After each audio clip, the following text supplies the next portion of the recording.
Doors open here at 5 o'clock this morning. As you can see, there's already a bit of a mad rush here. It was trouble to get into the car park, let alone once you get inside the markets.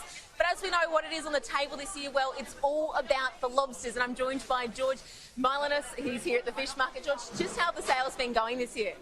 Really strong. The lead up to the Christmas period was really strong. We've gotten to the last day and there's virtually no Southern Rock Lobster left. And it's 6:15 in the morning.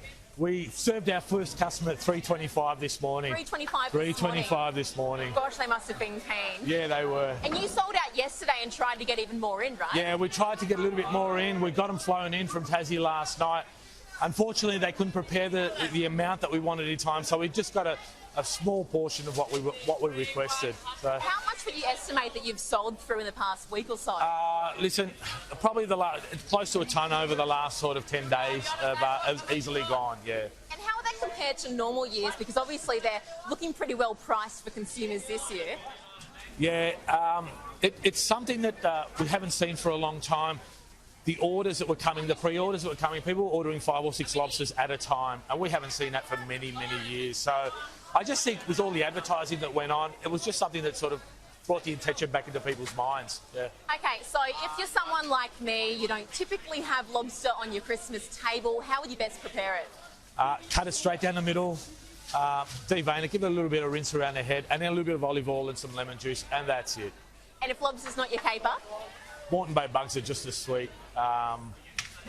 Prawns of any type that you like. Yeah, there's quite a whole heap of variety of shellfish that we could do out there. So they're all very sweet. Alaskan crabs. I mean, we've got a whole heap on the window. So there's plenty of other things that you fill the table. Very tempting range there behind us. Now, obviously, the only reason we do have lobsters in such high supply in Australia is because the trade tensions with China. They decided to ditch us off Beijing's menu, and that made a supply here, causing our prices to plummet. So, from talking to your suppliers, how are they going through this time? It was really interesting. They fished up. The lead up was quite strong. They fished a lot of stuff, but they left everything in their holding tanks because the price had fallen and had halved.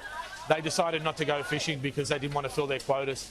And then when it came down to the domestic market, took all the supply off the table. Then all of a sudden, the demand increased, and we were begging them to go fishing again. And a lot of them just weren't going fishing and couldn't get the product back to us in time anyway if they did go fishing.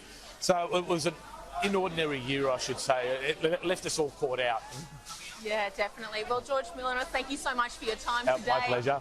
Danica, we're definitely thinking here today about all those in the lobster industry have been affected, but for those who do manage to get their claws on some, a very nice Christmas lunch indeed.